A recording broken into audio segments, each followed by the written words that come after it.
Now let's turn our focus to China, where President Moon Jae-in is on his first trip to the country since taking office back in May. The spotlight on day one of his state visit was the shared history between the two countries and working toward a better future together.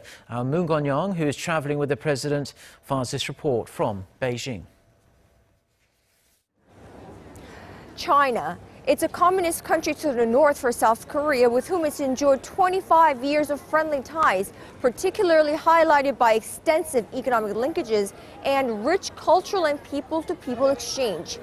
Well, that relation's turned frosty in the last year, and South Korean President Moon Jae-in has set out to warm it back up. Moon Jae-in's first state visit as president of the Republic of Korea, and it is to China, a reflection of how important the two countries are to one another, or what's at stake should their ties remain at subpar levels. The South Korean leader's 4-day China trip comes at a time of heightened tensions in Northeast Asia due to North Korea's advancing nuclear and missile programs in the wake of its latest and most powerful to-date missile test, and on the heels of a Seoul-Beijing agreement to move past a year-long dispute over South Korea's deployment of U.S. missile defense system and normalize exchanges. As the South Korean leader set out determined to restore the soured bilateral ties back to pre-THAAD row levels, Mr. Moon pointed to centuries-old shared history.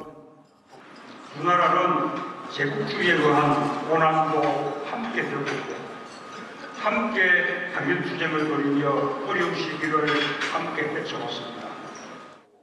Accompanied by a huge business entourage, President Moon proposed a new paradigm of bilateral cooperation based on common priorities of the two countries in the face of a new, unprecedented global economic order.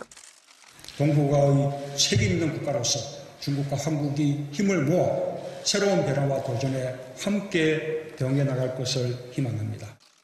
The rest of the South Korean president's 4-day state visit to China will be dotted with significant meetings and symbolic moves, but the highlight will be the third bilateral summit between President Moon and Chinese President Xi Jinping.